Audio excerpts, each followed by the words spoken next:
നാം ഒരു പരിശുദ്ധ പിതാവിൻ്റെ ഓർമ്മയിൽ സംബന്ധിക്കുകയാണ്. ആ പരിശുദ്ധ പിതാവിനോട് ബന്ധപ്പെട്ട് രണ്ടു കാര്യങ്ങൾ മാത്രമേ പറയുവാനായിട്ട് ഉദ്ദേശിക്കുന്നുള്ളൂ.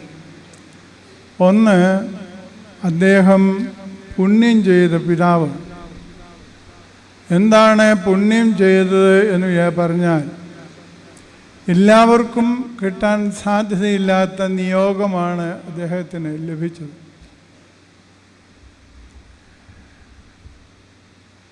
അദ്ദേഹത്തെ സംബന്ധിച്ചിടത്തോളം ഒരുപക്ഷെ ഔന്നത്യമുള്ള സ്ഥാനം പ്രതീക്ഷിക്കാതിരുന്ന അവസരത്തിലാണ് പാത്രികീസിൻ്റെ കൽപ്പന അദ്ദേഹത്തിന്മേലേക്ക് വരുന്നത്. പാത്രികീസ് വെച്ചതായ നിബന്ധനകൾ പാലിക്കേണ്ടി വന്നപ്പോൾ അദ്ദേഹത്തെയാണ് കണ്ടെത്തേണ്ടി വന്നത്. നിബന്ധനകളൊന്നും ഞാനിപ്പോൾ പറയുന്നില്ല. സഭയുടെ പൗരസ്ത്യദേശത്തിൻ്റെ കാതോലിക്കായുടെ സ്ഥാനം നിന്നുപോയി കഴിഞ്ഞപ്പോൾ പല വിഘടിത അതുപോലെ മതഭ്രാന്തിൻ്റെ ഫലമായും നിന്നുപോയതിൻ്റെ ഫലമായി അതിനെ പുതുതായിട്ട് ഉറവിയെടുപ്പിക്കുന്ന സമയമായിരുന്നു അത്. അതിന് നിമിത്തമായി തീർന്നത് പരിശുദ്ധ ബാവയാണ്. എന്താണ് പുണ്യത്തിൻ്റെ പ്രത്യേകത എന്ന് ചോദിച്ചാൽ, അന്നും അതിനു മുമ്പും പ്രഗത്ഭരും ശക്തരുമായ പലരും കടന്നുപോയിരിക്കാം. പക്ഷേ ദൈവം കണ്ടെത്തിയത് മുറുമേറ്റത്തിൽ പരിശുദ്ധ ബാവയെയാണ്. അത് മനസ്സിലാകണമെങ്കിൽ പഴയ നിയമം പരിശോധിക്കുമ്പോൾ കുറച്ചും കൂടി വ്യക്തമാകും. സീനായ് അടിമത്തത്തിൽ നിന്ന് ജനത്തെ കൊണ്ടുവരുവാൻ ഒരു വിക്കനായ മോശ മാത്രമേ കണ്ടെത്തിയുള്ളൂ. മോശയെ മാത്രമേ ദൈവം കണ്ടെത്തിയുള്ളൂ. വിക്കൻ്റെ ബുദ്ധിമുട്ട് നിങ്ങൾക്കറിയാം. ആ വിക്കനായ മോശയെ അടുക്കുന്നതിന് പകരം വിക്കനായ മോശയ്ക്ക് ഉപദേശം കൊടുക്കാൻ ആക്കിയാൽ പോരായിരുന്നോ? ഞാനും നിങ്ങളുമായിരുന്നെങ്കിൽ ആ തീരുമാനത്തെ എത്തിയേന്. അഹ്റോനെ എടുത്തേന്.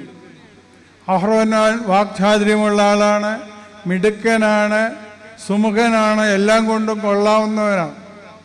പക്ഷേ കർത്താവിനെ സംബന്ധിച്ചിടത്തോളം അഹ്റോനെ അല്ല തൻ്റെ ചുമതല ഏൽപ്പിക്കാൻ ഇഷ്ടം തോന്നിയത്.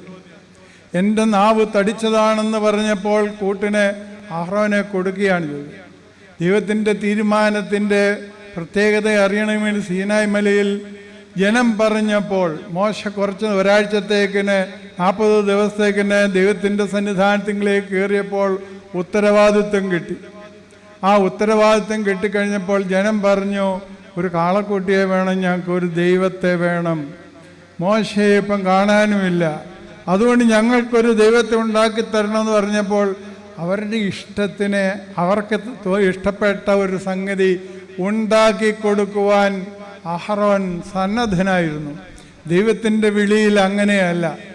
മോശ അങ്ങനെയായിരുന്നില്ല. ഈ നീണ്ട കാലം ഇത്രയും 10-20 ലക്ഷം ജനത്തെ കൊണ്ട് നടന്നപ്പോൾ ഒന്നും അദ്ദേഹത്തിന് പതർച്ച ഉണ്ടായിരുന്നിരിക്കാം, ക്ഷീണമുണ്ടായിരിക്കാം. പക്ഷേ ദൈവത്തിൻ്റെ ശബ്ദത്തിൽ നിന്ന് വരവണ്ണം മാറാൻ അദ്ദേഹം ആഗ്രഹിച്ചിരുന്നില്ല.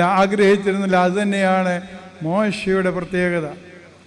അതുപോലെ തന്നെയാണ് പരിശുദ്ധ പിതാവിനെ സംബന്ധിച്ചിടത്തോളം സഭയുടെ വിശ്വാസത്തിൽ ഉറച്ച് സഭയ്ക്കായി ഒരു പുതിയ നീരുറവ് ഭാരതത്തിലേക്ക് കൈവഴി വെട്ടി തന്നയാളാണ് അദ്ദേഹം. അദ്ദേഹത്തിലൂടെയാണ് കന്യാമറിയാമിന് മുമ്പും ഒത്തിരി സ്ത്രീകൾ ഒരുങ്ങിയിരുന്നിരിക്കാം. പക്ഷേ കന്യാമറിയാമിനെ മാത്രമേ കർത്താവ് കണ്ടെത്തിയുള്ളൂ. ഇവിടെയും മുറുമേറ്റത്തിൽ ബാവയെയാണ് ദൈവം തമ്പുരാൻ കണ്ടെത്തിയത്.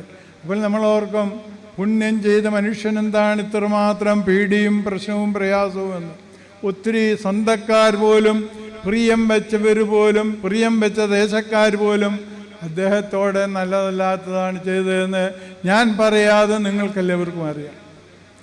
പുണ്യം ചെയ്തു എന്നതുകൊണ്ട് ദൈവത്തിൻ്റെ പുണ്യം എന്നതാണ് അതിൻ്റെ അർത്ഥം.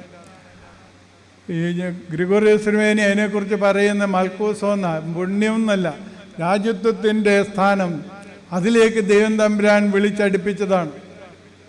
കർത്താവിനാൽ അനുഗ്രഹീതരെ എന്നെയും നിങ്ങളെയും വിളിച്ചടുപ്പിക്കുമ്പോൾ നാം നമ്മെ വിളിച്ചവൻ്റെ വിളിക്കനുസരിച്ച് ജീവിപ്പാനായിട്ട് ഒരുങ്ങുക. ഒന്നാമത്. രണ്ടാമതായിട്ട് അദ്ദേഹത്തെക്കുറിച്ച് പാലക്കൃഷ്ണത്തെ അത്താനാസിയോസ് തിരുമേനി പറയുന്നത്, മുറിമറ്റത്തിന് സ്വർഗത്തിലേക്കൊരു ചരടുണ്ട്, ആ ചരട് പൊട്ടിക്കാൻ നമുക്ക് പറ്റില്ല. ആ ചരടാണ് അങ്ങേരെ ശക്തനാക്കുന്നത്. പ്രാർത്ഥനയുടെ കാര്യമാണ് പറയുന്നത്. ഒരുക്കത്തോടെ, വിശുദ്ധിയോടെ, സമർപ്പണത്തോടെ ദൈവത്തിൽ അർപ്പിച്ചുകൊണ്ട് പ്രാർത്ഥിക്കുന്ന ഒരു പ്രാർത്ഥനാ മനുഷ്യനായിരുന്നു മുറിമറ്റത്തിൽ പരിശുദ്ധ ബാവാ തിരുമേനി എന്ന് നമുക്കേവർക്കും അറിയാം. ഇന്ന് നമ്മെ സംബന്ധിച്ചിടത്തോളം പ്രാർത്ഥനയ്ക്കോ ദൈവത്തിൻ്റെ ആലോചനയ്ക്കോ സമയം കാണുന്നില്ല എന്നതാണ്. ഞങ്ങളുടെ ദേശത്തെ പാലക്കാട്ട് ഒരു പഴഞ്ചൊല്ലുണ്ട്, മുത്തിയെ എടുത്ത് വെള്ളത്തിലിടുക. മുത്തി ഇപ്പോൾ അതൊക്കെ അവിടെ കേൾക്കാനില്ല. മുത്തിയെ എടുത്ത് വെള്ളത്തിലിടുക എന്ന് പറയുന്നത് നിങ്ങളുടെ നാട്ടിൽ വല്യമ്മ എന്ന് പറയുന്നതാണ് ഈ മുത്തി. ഞങ്ങളുടെ പാലക്കാടൻ ഭാഷയിൽ ഭാരതപ്പുഴ കടന്നു പോകുന്ന ഒരു മനുഷ്യൻ തൻ്റെ കുടുംബം ഇക്കരക്കരയിൽ നിന്ന് അക്കരക്കരയിലേക്ക് പോകുമ്പോൾ വള്ളത്തിലന്ന് പാലങ്ങളില്ലാത്ത സമയത്ത് അക്കരക്കരയിലേക്ക് പോയപ്പോൾ അദ്ദേഹത്തിൻ്റെ വള്ളം മുങ്ങാറായി. വള്ളക്കാരൻ പറഞ്ഞു, എന്തെങ്കിലും ഉപയോഗശൂന്യമായതെടുത്ത് വെള്ളത്തിൽ കളഞ്ഞാൽ എല്ലാവരും ചാകാതെ രക്ഷപ്പെടാം. അതിന് നോക്കി മകനാകുന്ന ഗ്രഹനാഥൻ ഇരുന്ന് നോക്കി. അപ്പൻ മരിച്ചു പോയിരുന്നു. നോക്കിയപ്പോൾ അരി എടുത്ത് കളഞ്ഞാൽ, ചാക്കോട് കളഞ്ഞാൽ അവിടെ പോയാൽ ഉണ്ണാനുണ്ടാക്കണം. അങ്ങനെ ഓരോ സാധനം നോക്കി. ഉരുളിയെടുത്ത് കളഞ്ഞാൽ അതവിടെ പോയാൽ എന്തെല്ലാം കാര്യങ്ങളുണ്ടാക്കണം. അതുപോലെ പാത്രത്തിൻ്റെ എല്ലാം നോക്കി, മക്കളെയും നോക്കി, കളയാനൊക്കെയില്ല. പിന്നെ ആകപ്പാടെ ഉപയോഗശൂന്യമായ ഒരേ ഒരു സാധനമേ വള്ളത്തിൽ അങ്ങേര് കണ്ടുള്ളൂ. അത് അങ്ങേരുടെ അമ്മ, വല്യമ്മ, മുത്തിയമ്മ. പുള്ളി തീരുമാനിച്ചു, മുത്തിയമ്മയോട് പറഞ്ഞു, ഏതായാലും എല്ലാവരും ചാവും, അമ്മയ്ക്കാണെങ്കിൽ പോകാറായി, ഭാരതപ്പുഴയാണ് എടുത്ത് വെള്ളത്തിലിട്ടാൽ ഒരു കുഴപ്പവുമില്ല, അതുകൊണ്ട് ഞങ്ങൾ അമ്മച്ചിയെ പ്രാർത്ഥനാപൂർവം ഈ വെള്ളത്തിലേക്ക് ഒഴുക്കുകയാണ്. ഗംഗയിലൊക്കെയാണല്ലോ ഒഴുക്കാറുള്ളത്. അങ്ങനെയാണ് മുത്തിയെ എടുത്ത് വെള്ളത്തിലിടുക എന്ന്. ഇന്ന് അത് ഒത്തിരിയുണ്ട്. മുത്തിയെയും മുത്തനെയും ഒക്കെ വെള്ളത്തിലിടുന്ന സമൂഹമാണ് നമ്മുടെ. പൊന്നുപോലെ വളർത്തിയെടുത്ത മക്കൾക്ക് മക്കളെ വളർത്തുന്നത് താല്പര്യമുണ്ടെങ്കിലും അപ്പനെയും അമ്മയും നോക്കുന്ന പ്രവണതയില്ല. നമുക്കും പ്രാർത്ഥന അങ്ങനെയാണ്.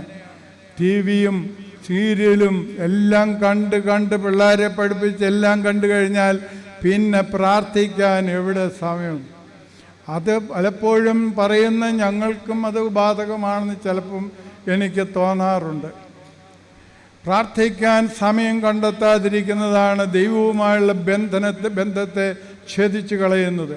പ്രാർത്ഥന നഷ്ടപ്പെട്ട ക്രിസ്തീയ സമൂഹം ഒന്നിനും കൊള്ളുകയില്ല. കാലം ചെയ്ത ഇവാനിയോസ് തിരുമേനി പറയും, പ്രാർത്ഥന ഞങ്ങളുടെ സമയത്താണ് പ്രാർത്ഥന വെട്ടിച്ചുരുക്കുന്ന കാര്യം ഒരു ചർച്ച വന്നു. അദ്ദേഹം പറഞ്ഞു, അന്ന് ഞാൻ തിരിച്ചു മർത്തോമാ സഭയിലേക്ക് പോകും.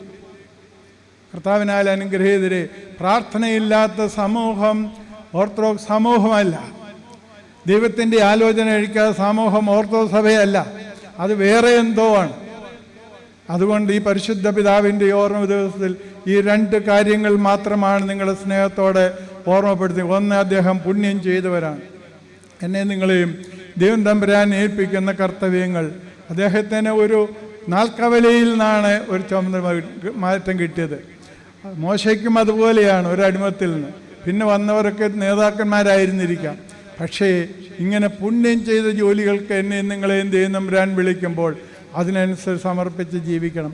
അതോടൊപ്പം തന്നെ പ്രാർത്ഥനാ ജീവിതം നമുക്ക് നഷ്ടപ്പെടാതിരിക്കാൻ പ്രത്യേകം ഓർക്കണം. ദൈവം തമ്പുരാൻ തൻ്റെ അദൃശ്യമായ വലുതുറക്കർ നീട്ടി എന്നെ നിങ്ങളെയും വാഴ്ത്തി അനുഗ്രഹിക്കുമാറാകട്ടെ.